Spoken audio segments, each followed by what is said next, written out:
was March, it was sunny, it was dry.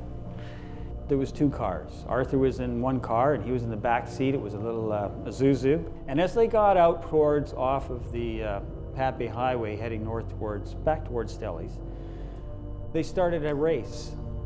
And the front car got going quite a ways on that stretch down there just coming up. And the car that Arthur was in was trying to catch up. And I guess apparently getting to speeds of 170 kilometers an hour. And apparently at that speed, when he came around, in the lane in front of him, there was a van. So he had to make a swerving move out, and Arthur was on the back left, and I guess what happened, this back left, it deked down, and when it did, it flipped the car. Poof. The car went up, came down, smash.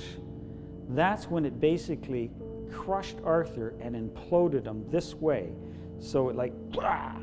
And what it did is slid sideways, twisted, and went right across the road and hit the lamp standard, and on Arthur's side, just shattered the whole side and shattered the whole side of his body as it took the lamp standard out.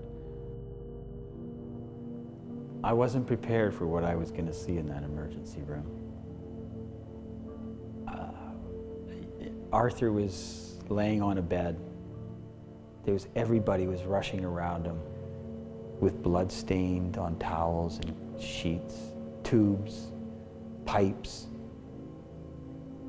things buzzing, and there was my child with a head that was as big as a soccer ball. It was just red. There was no major distinguishing features, and all I could do was cry. They took me to a room. Nobody can ever prepare you. Nobody can ever help you understand what it feels like inside. To have gone through that much stuff with your child, to try to build into his future that much potential, to let him try to believe in himself, and he finally believes in himself, and then something like this can happen. It's just like, I hope it never happens to anybody. It took me a long time. I sat in that room for many, many times crying. I could come out for a little bit to see him, and I had to go back in. Life is never going to be the same. It'll never be the same.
Welcome to Victoria, British Columbia.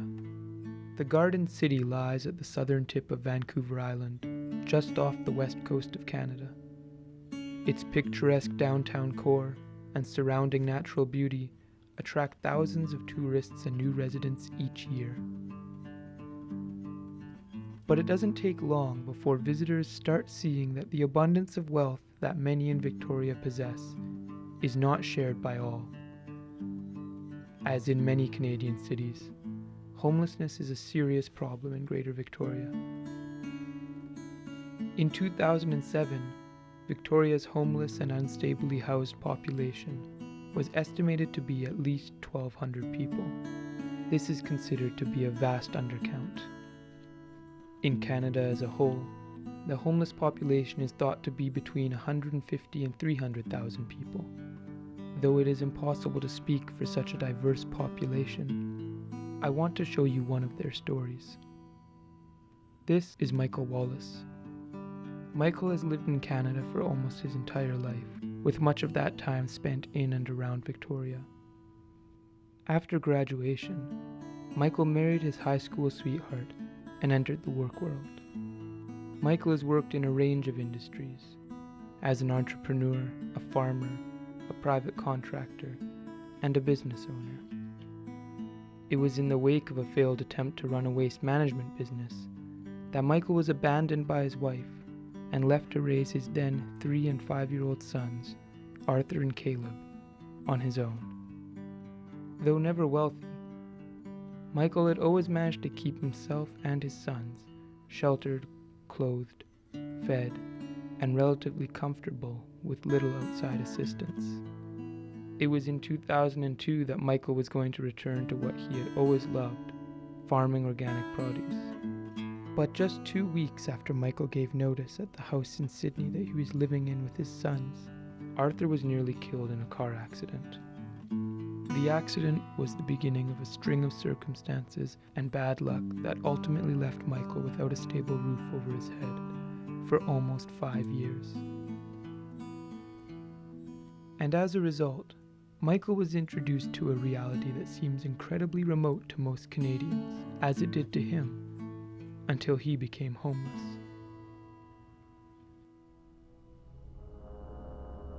The road was blocked off for 6.5 hours. Arthur is sitting upside down, hanging by the seatbelt in this thing with his head all crunched up.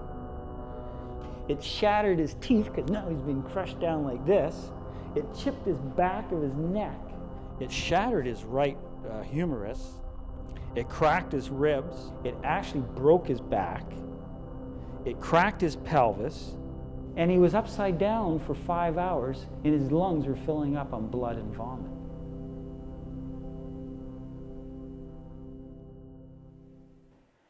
Luck of life is, I got an orthopedic surgeon that some consider one of the best technical orthopedic surgeons around. He says, I'm going to do it in one go, Mr. Wallace. I'm not going to let him come back. I'm going to do it one time, no multiple operations, one big one. That morning was about March the 10th, and what I do remember about it was waking up at about 4 o'clock and going out there. I was in Fairfield. I was down by Ross Bay Cemetery. And I got out on the road, and everything was covered in white. There was a skim of snow everywhere. And I thought, if there's ever going to be a sign that something is going to, my son will heal, or get out of this will be it. And I just picked that road and I walked right down the middle of that road on that snow, and I kept believing, please, please, please. And we got there. I got there, and that day, Arthur did survive that accident. He was put together. After 21 days, he was released into my care, and we moved with him on an Easter weekend with no out support to our house in Sydney. From Sydney, I had to move. We'd given that notice. We moved out off of Brookley Road onto a 30-acre organic farm where I was supposed to come and help manage and live. When I was given the opportunity to come here, it was like, whoa, this is exciting. I wanted to really get back into doing my own agricultural business. And this had everything I needed: greenhouses, tractors, fields, waters, materials. When I proposed it to the boys, they said, Dad, go for it. That's your dream. They were 17 and 19. They says, we're not going to be home all the time, so we'll go out there and we'll help you move out there and we'll settle it down because we're going to leave. And that's what we did. We gave 2 months notice to move here, and 2 weeks after I gave that notice, Arthur was in that accident. So it was with a broken back that I ended up bringing my family to here, to this, what was in 2/3 of this length of this building, a 3-bedroom house with a full workshop on the sides and a little one in the front. I was going to be able to go out and just go to the greenhouses, get the tractor, not have to leave the property. All these benefits for agriculture became obstacles and disadvantages. Now I had Arthur here. We actually moved in with no fridge. We weren't able to keep fresh food right away. We had no set vehicle transportation. We had over 100 medical appointments in the first year. We had to make arrangements for taxis. We had to walk. The bus is 25 minutes away down that road. And at the end of it all, as we're trying to struggle, and Caleb and I are trying to get the farm going and develop a roadside stand, the family that we made the contractual relationships with here ended up with a rare form of cancer. And they too had to alter their lives and put the property for sale. So now what am I going to do? I'm barely able to keep myself fed.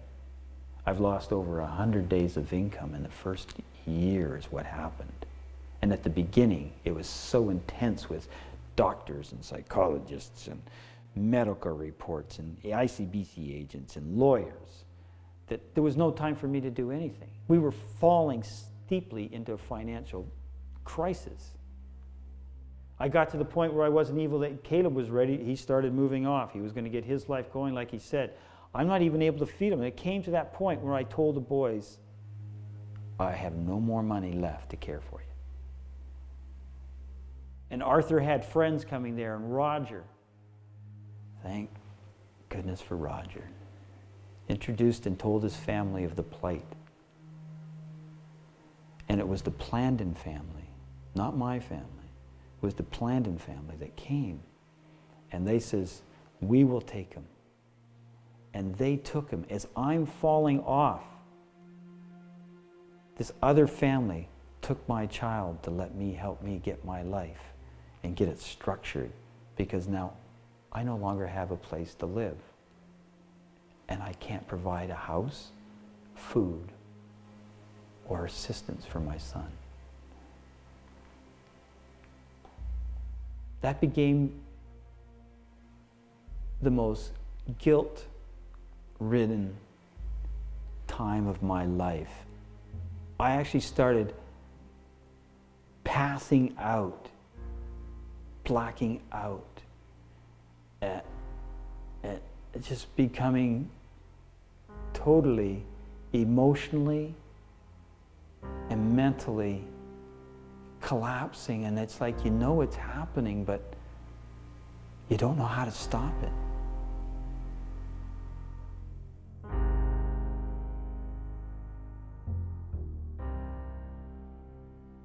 As a single father, Michael was left to care for Arthur on his own.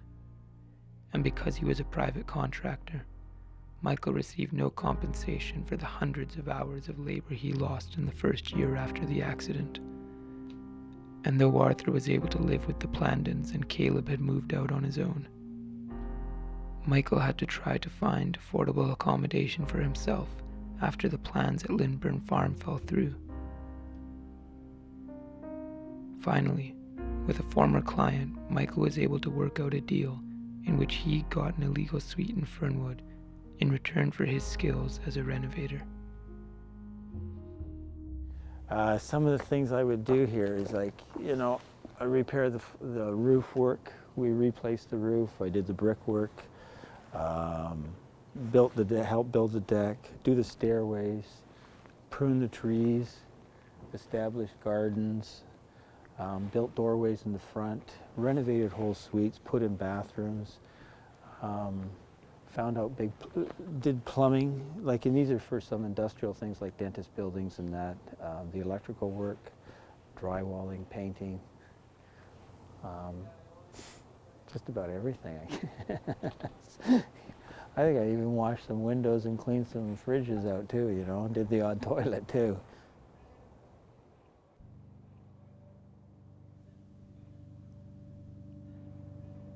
After about 4 or 5 months, there was a lot of chaos in this neighborhood with drug use, and it created a lot of dynamics that weren't stable for anyone to stay in. There was a certain amount of money owed to me, and it wasn't being paid, and because I didn't want to do any more work until I got the money. I was told, well, it just went on and on and on and on. It was just chaos. And it got to a point where someone here had been beaten up pretty bad, and I was threatened with the same kind of thing. And I had to make an escape, but what happened is this was all glass doors, you could see, and it was panes at the time with no wrought iron. So people would just reach through and undo the door and come and put all my stuff out here. And because behind here is the methadone clinic, there was a lot of people that would come by and just pick stuff up and go down. And when I'd be coming back from Victoria, sometimes I'd see a shopping cart with stuff of mine going down to the scrap metal guy, or, you know, like at some point you just watch it. So I was in a vulnerable position, and it got taken advantage of.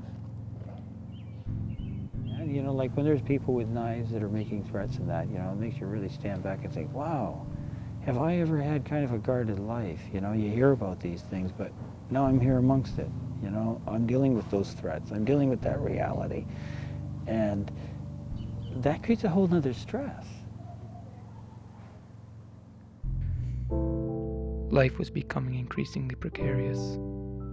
Threatened with violence unless he resumed work on renovations he was not being paid for, Michael fled Fernwood with what was left of his personal possessions. Now, with the majority of his tools stolen, Michael could no longer do the renovation work that had sustained him. After a number of weeks of jumping between temporary accommodations and squatting, Michael was finally left with no other options and was forced onto the streets. Becoming homeless was beyond a surprise. It was just like, it was like going out that one day and then finding out everything is different, like an accident, a car accident, how it changes. It was, I would say it was a shock. When I finally, that first night, you kind of almost like you're always surviving, and the instinct, you're always going to get something better or something, right? But that first night, when you've got nowhere, it was shock. It was just unbelievable to think that that was happening, that now I am one of them. I'm one of those people you see on the sidewalks. I'm one of them sleeping in these hollows, these cool, damp places, because that's all there is. I still try to ponder that, and we've all had bad dreams or nightmares, and we have them as a faint memory sometimes, and we can't remember the details. And as this time has passed, it's just like I just so don't want to remember it. It was such a degrading, hollow time.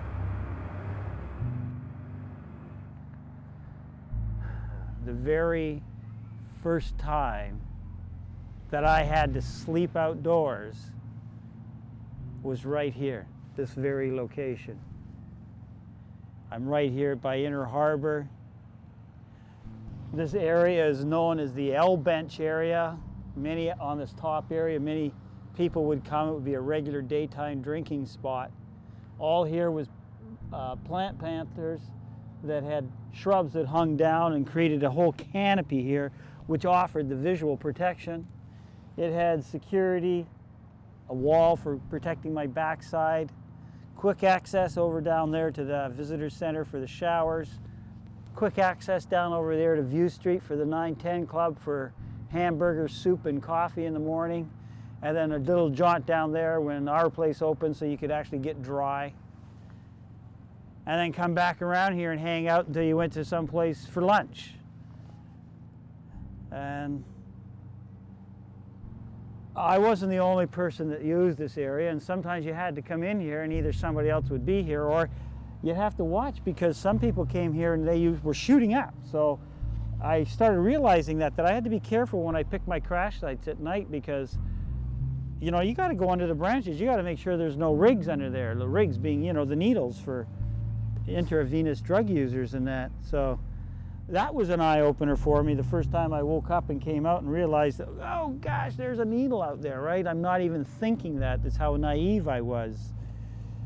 So It was quite a learning process to be out here.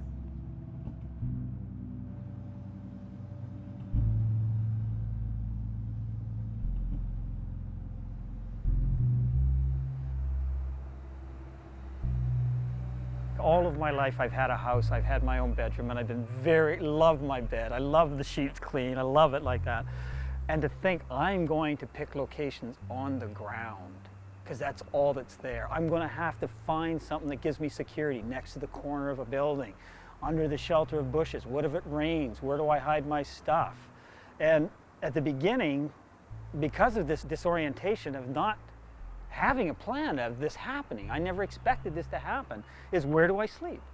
So it was like, I'm out here under a bush, exposed in a sense, and one morning I wake up here and there's a security guard that's gone around, and this is like, we're talking like 5:30, 6 o'clock in the morning or so. He stands there at the base of my feet where I'm sleeping, unzips himself, pulls himself out and starts to urinate within about 1.5 feet of my bottom of my feet where I'm sleeping, and then the spray is going all over, and it's like, I wanted to scream out. I wanted the fighter in me to come up and just get angry, but it was like I was just crippled. I was just shocked. I was just, how, this is me. It's not supposed to be like this. You feel like you're totally worthless. Totally, I'm still staggered at that. I really can't. It was one of the most humiliating and disgusting experiences that I've had. I can never imagine myself going to that kind of attitude to do that to another human being. And it was at that point that I thought, you know what, if I'm going to camp in town, I might as well go camp in the forest or a park. Because at least there, I'm just dealing with real animals.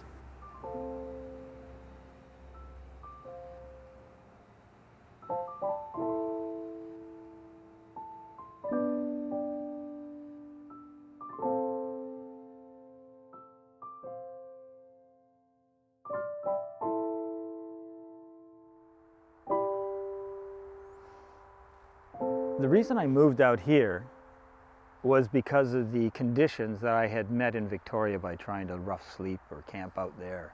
I believe this was about 2 or 3 years after the accident when I was kind of getting in my worst. I had nothing at that point, you know. I lost the situation in Fernwood, I lost the situation at Elk Lake, I lost all those things and compiled. It's like I still needed to be in an area where I could, one is access services in Victoria, and as I was trying to get employment for part-time agricultural work and things, to get out to Central Saanich and be close by. And if I couldn't get a vehicle, I could still bike or walk to these places to start picking up part-time money. I still had to function in that way. Like, not only was I going there, I was still trying to get ahead. I was looking for work, you know.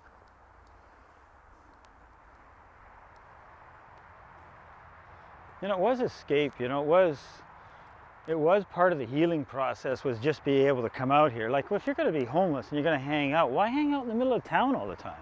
Even when I was in town, you know, I like to go to the library or go to do something where, you know, you felt stimulated, or go to Beacon Hill Park or do something. But really, if I'm going to just hang out and I've got time, I want to read something or play something, why not come out to a forest? Nature was my sanctuary for healing.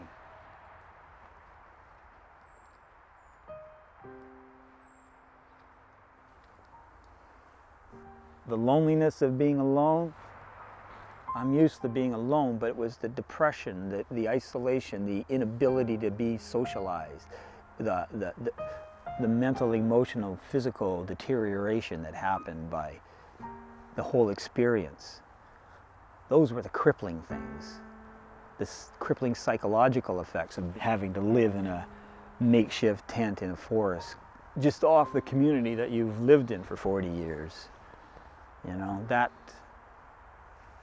those are what tear at your core. That's what shatters. You know, they keep like banging and banging until whatever strength you had gets shattered. So it's like, you crumble inside, you know. It's like, you might even appear strong on the outside, but inside you've been beaten and smashed down.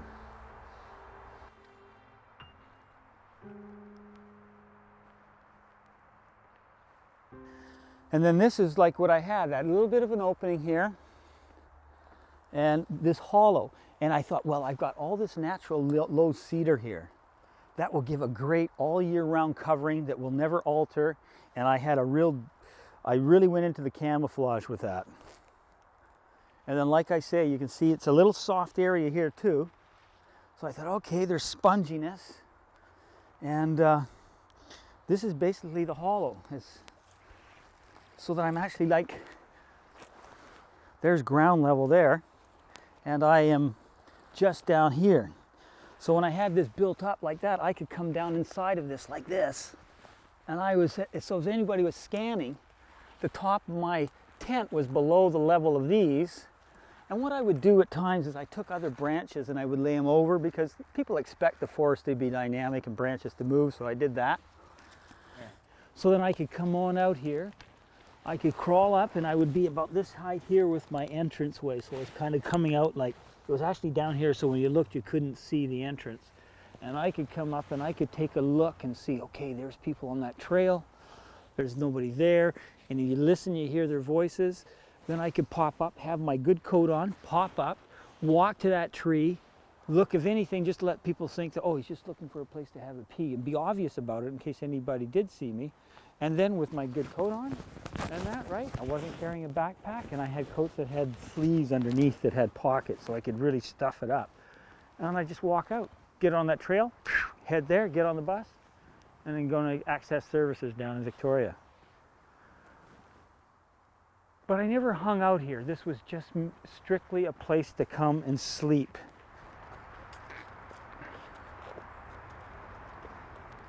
That is the biggest difficulty that people don't really get. Is, you know, when you're homeless, when you're down and out like that, how do you get up in the morning to be presentable and get yourself anywhere on any appointment to do anything, right? First off, you just woke up out of a cold night. It could be raining when you wake up in the morning, and you know what? The last thing you're thinking about is like what you're really going to look like, but that's really the important thing. It's like people can differentiate between if you're homeless or not by your appearance at some point, and that was the big difficulty that I had, is trying to maintain an appearance of not being so dirty or disshuffled and that. Having to hide, the whole concept of having to hide this thing is like, why couldn't I just talk to somebody and say, hey, I got a problem here. I just need a little help for some place to sleep? I just found that just like,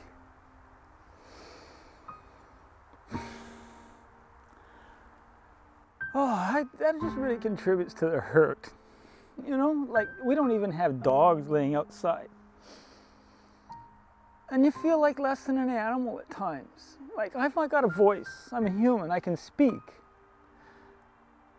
What's wrong with just sitting down and saying, hey, what does it really need? You know, there wasn't that. It was like everything is dealt for more with people with real chronic issues. I just was lost because of an accident and my son's tragicness. I just needed a little help, and I didn't get it from what I'd hoped, family and friends. So it's like, it was just so depressing just to feel like you had to hide, because, you know, like this is everything. This is your survival. What if somebody finds it? Most people aren't compassionate to it. So, you know, like if I don't hide, what little I have, what little comfort, I won't even have.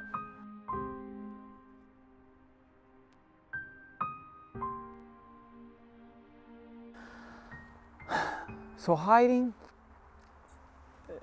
that doesn't help. Doesn't help the person's mental health or emotional state or physical capability to solve any problems. And what does it help society to have people hiding like that? Like, what's the trade-off? If you don't find fortitude within your own soul to make right choices, it's like you can become angry at everybody else and start blaming them out there because I'm like this. And that happens. That happened to me. Yeah, you go to that place of blame. You get that anger and that resentment.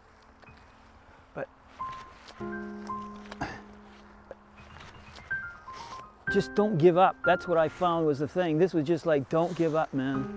And I tell you, I felt like giving up so many times.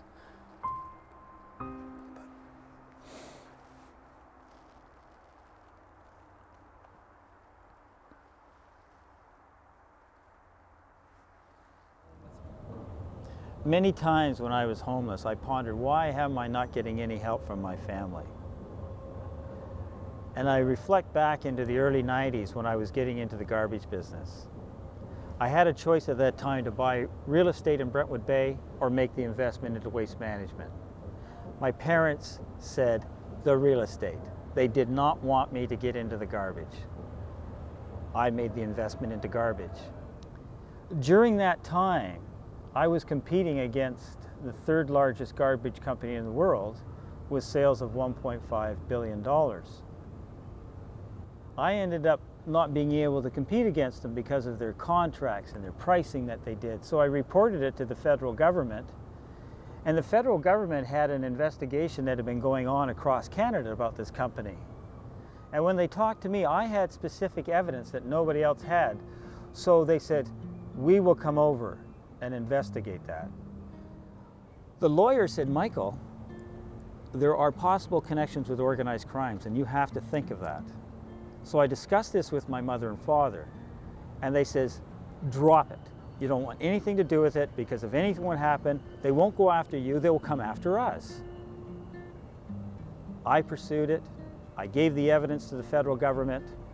The federal government got a conviction against this company. This company no longer exists on the stock market. And from that day forth, my family hardly ever associated with me. And nothing ever did happen to any of us. There was never any materialization of any threats or any harm towards anybody.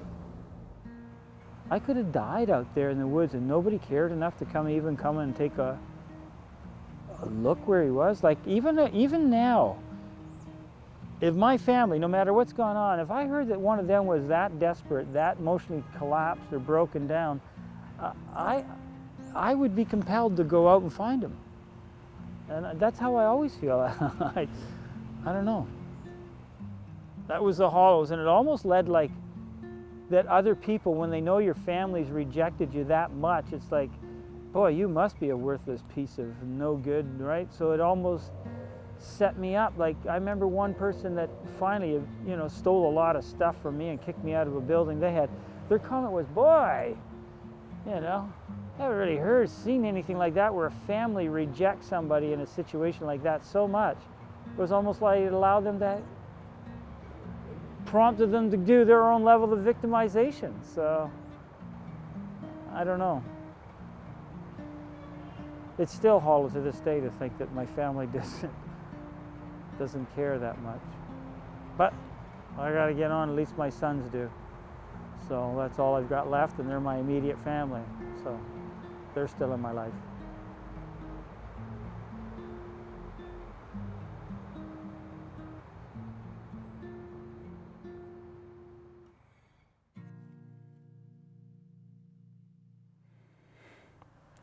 It was 2 years after I left Lindburn Farm that I came back here.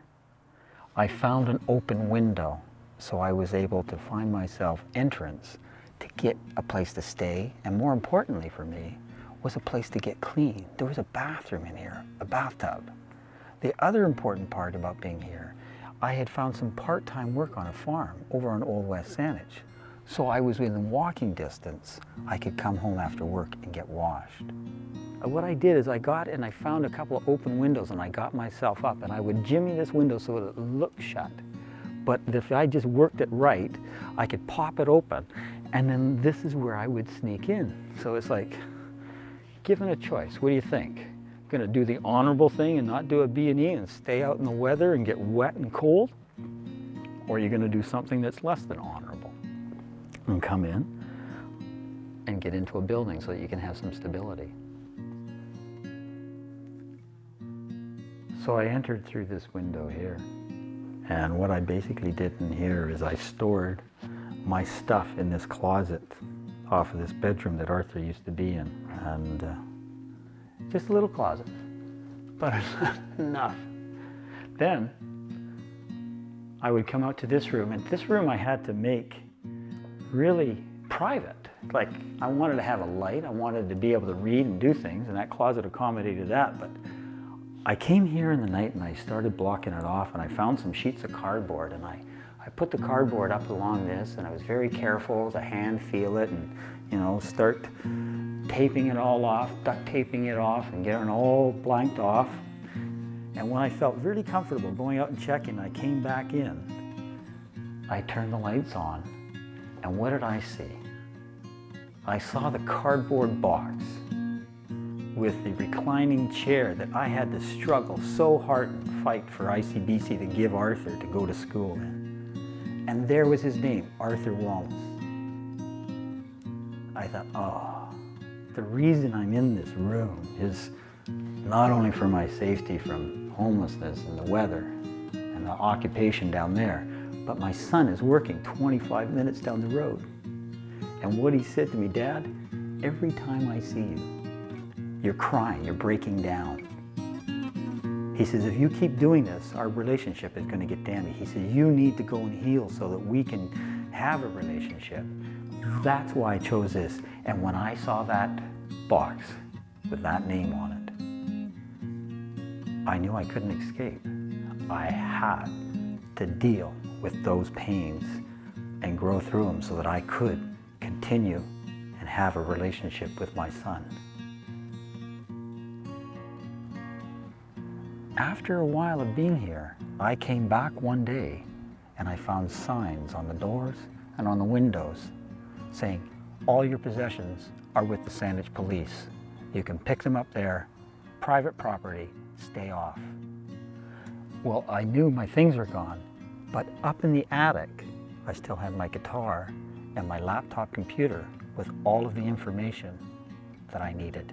So I came to this window, I masking taped. I actually tried to get through the bathroom first here to get to the wall, but I thought that was too much time. Taped it up, boom, elbow to the window.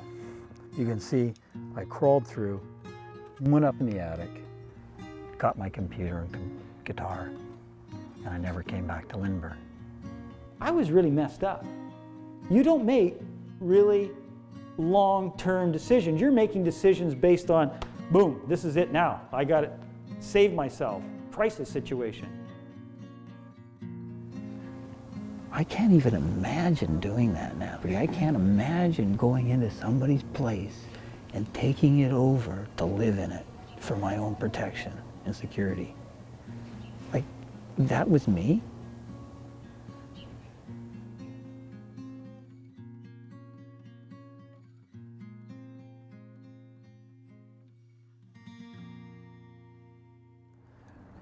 During my time of homelessness, I developed new medical conditions, and existing ones were intensified. I already had osteoarthritis, but I developed spinal stenosis and chronic vomiting syndrome. I remember going in for the MRI when they finally actually determined that I had spinal stenosis. The technician looked at the sheet on the clipboard and flipping through it, he says, Mr. Wallace, there is not a test in this hospital that you have not had, and this will be the final one. Then you have had a test on every type of equipment in this hospital. And I pondered, how much does each one of those tests cost? How much of taxpayers' money has been spent on observing medical conditions on me that in a normal life, if you didn't live under the intensity of the conditions of being homeless, the cold, the wet, might have been manageable.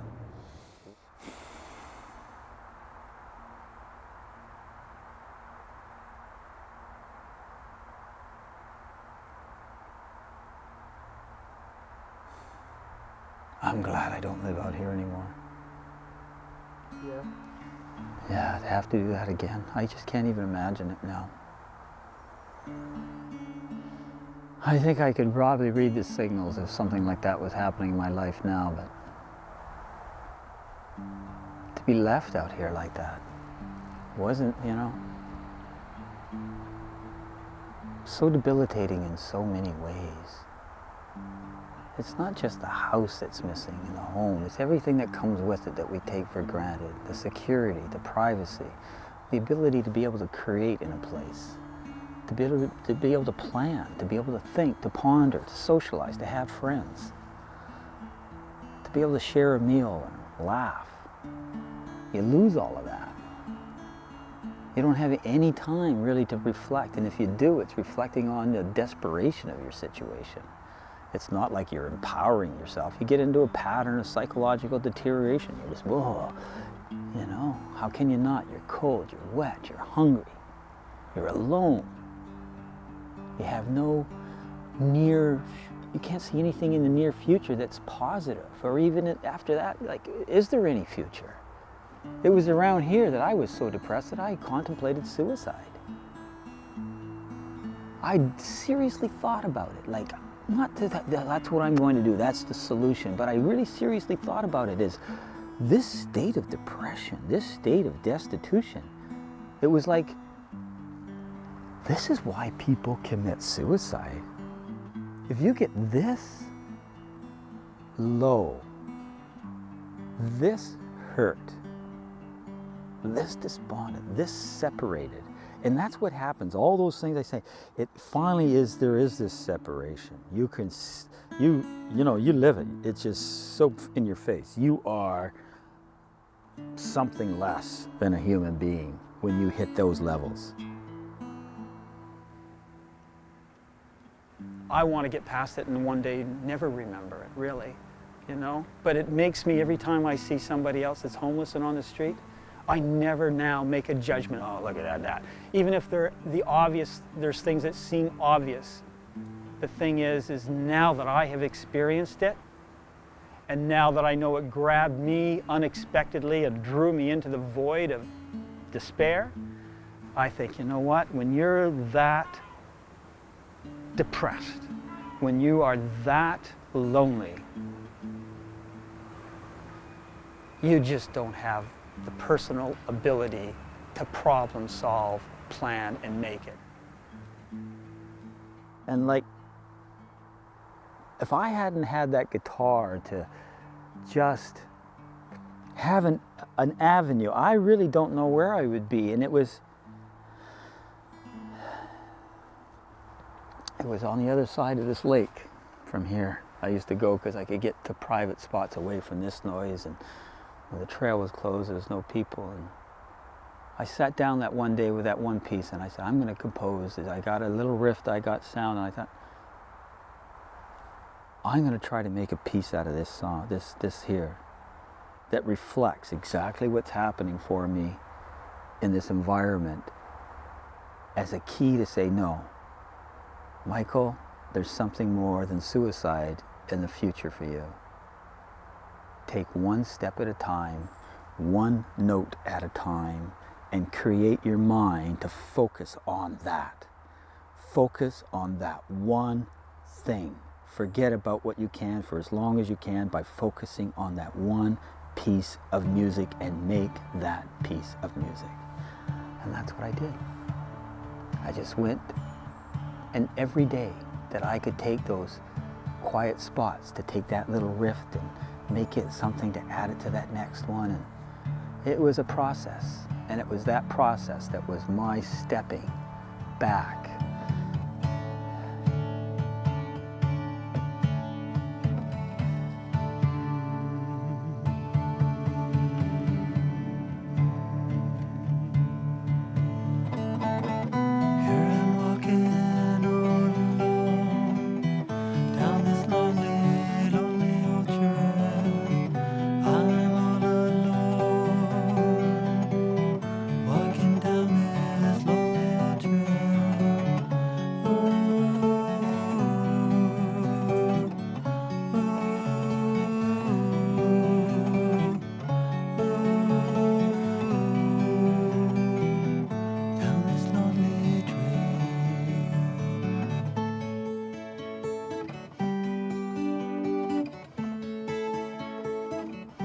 Down at one of the local street newspapers here, Janine, she helped me get positive encounters with my music. She helped me with the first time I was able to do it, I had to pawn my phone to go get guitar strings because she asked me to come and play at an event, an award ceremony. I was able to put on clean clothes. I was able to look normal. I was able to sit in a crowd of people. I'm sleeping out here, but I'm the entertainment in the middle of Fernwood. Those people gifted me with $60 that night. I was able to go get my guitar out, my phone out of pawn. I had new strings on my guitar. And I had money in my pocket. I didn't have to go to town to go get those services. I could go to Royal Oak and go to the grocery store. Sometimes people say, well, I didn't do much. You know, when you have nothing, absolutely nothing, and somebody sends a hand of kindness like that, it's like somebody turned on a big light in a dark room and says, you know what, hey, who forgot you here? Come on out and have a chat. Do you know how that feels? That feeling lasts a long time. And when you go back to that place where you're private, instead of thinking you got no future, you think, oh, there was one little tidbit. And that person provided me with more opportunities, which are significant. Some of us that are homeless don't want to be homeless. Some of us want to really work at it. But even if you really want to work at it, does not always mean the methods and the means, particularly at the time that I was homeless, that they were available. And so if you ever get a chance just to help somebody in a small, with sincerity, with true compassion and sincerity, that is like a catalyst that can cause change in a person's life.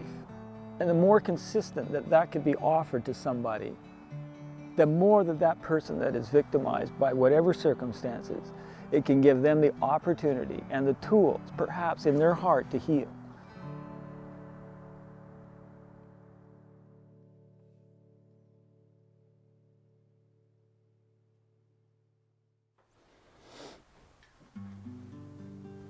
It was about a year ago, this is September, that I actually got this. I was on a farm out in Saanich, and a motorhome.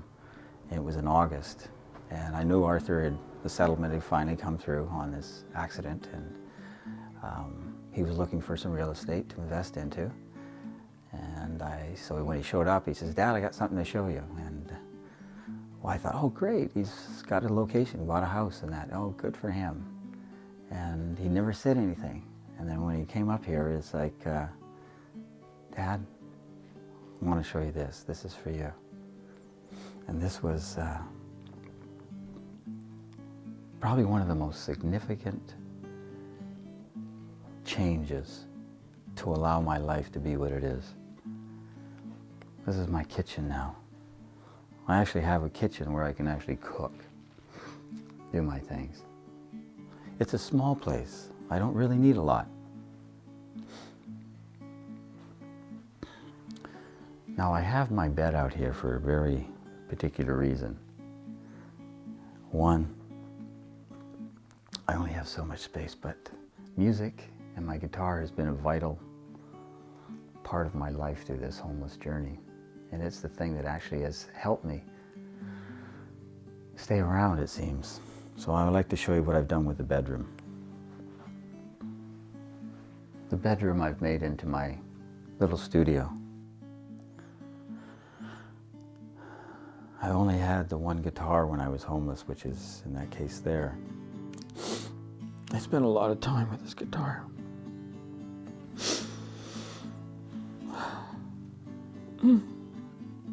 Away a lot of time.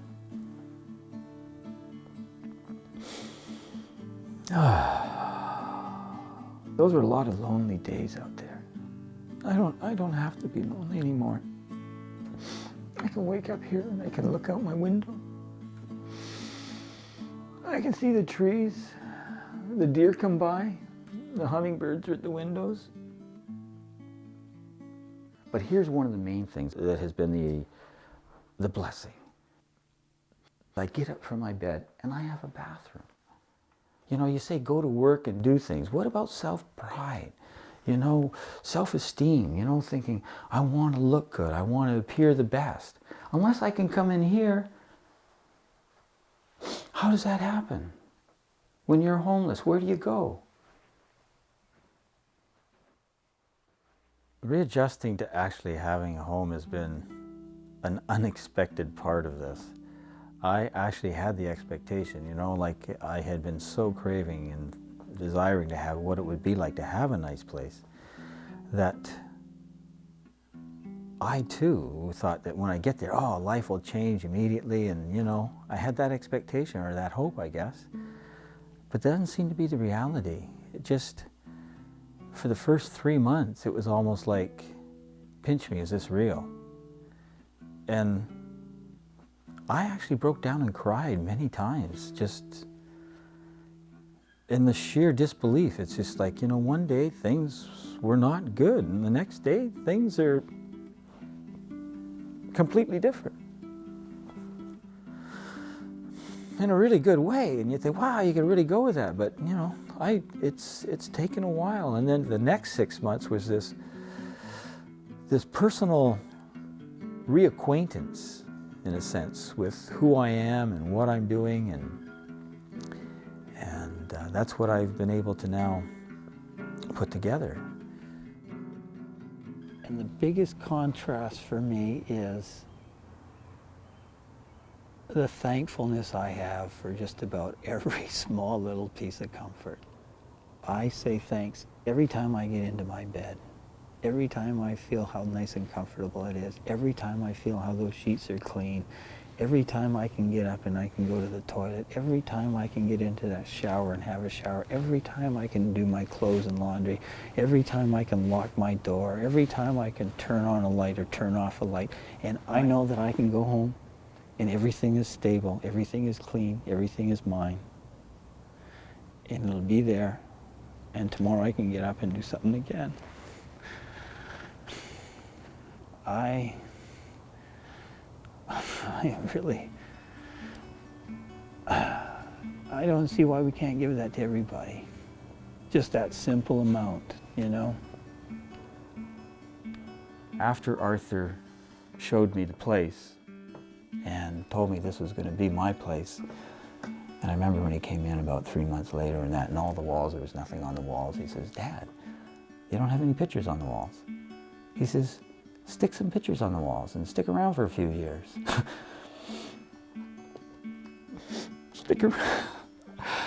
Stick around for a few years.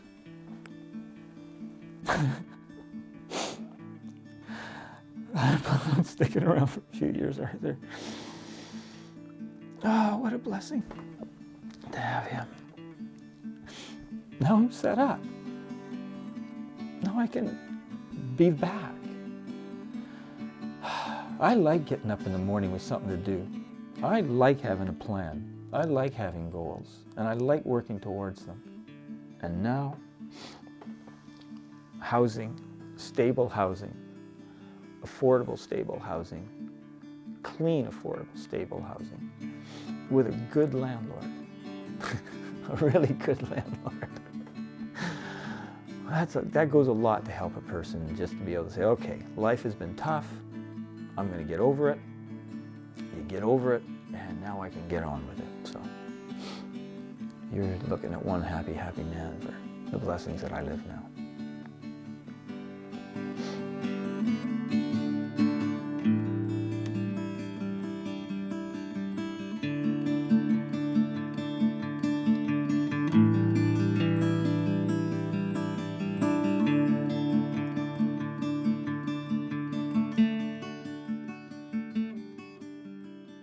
So 2 years ago when we started planning the making of this film, where were you at as compared to where you are today?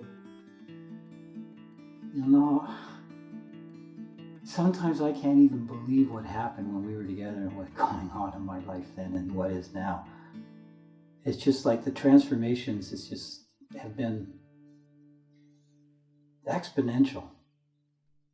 And even people that are my closest friends that have seen this are saying, wow, things have dramatically changed, and they have. This project is a wooden yacht, 37.5-foot long, motor sailor. And I've been asked to come and help this veteran boat builder as his apprentice. After 13 years of working on this project, he's given me the opportunity to come and help him finish it. It's something that I've always dreamed about. Look at like the detail. Like I'm being trained by a master. And this is all handmade. Everything he has shaped. So this is like a wonderful gift. And I go from here and right outdoor. This is being built on the farm. I'm trying to develop and help someone develop a farm lot. And I do some renovation work for them around here. The biggest factor that has helped me from going from all those challenges of homelessness to all these new opportunities is being securely housed. Knowing that I am safe. I am in control of that environment, that I can take care of my needs, whatever my needs are for myself personally, in my heart, in my mind, in my body, and get me to be a person of sound mind, heart, and body.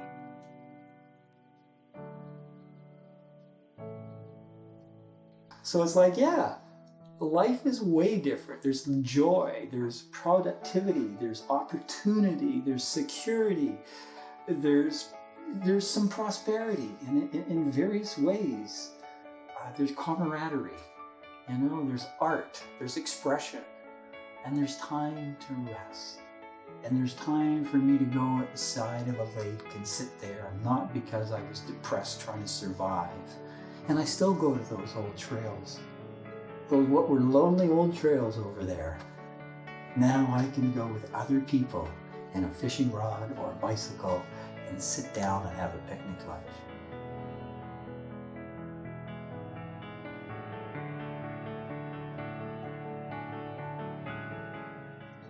Life is fantastic.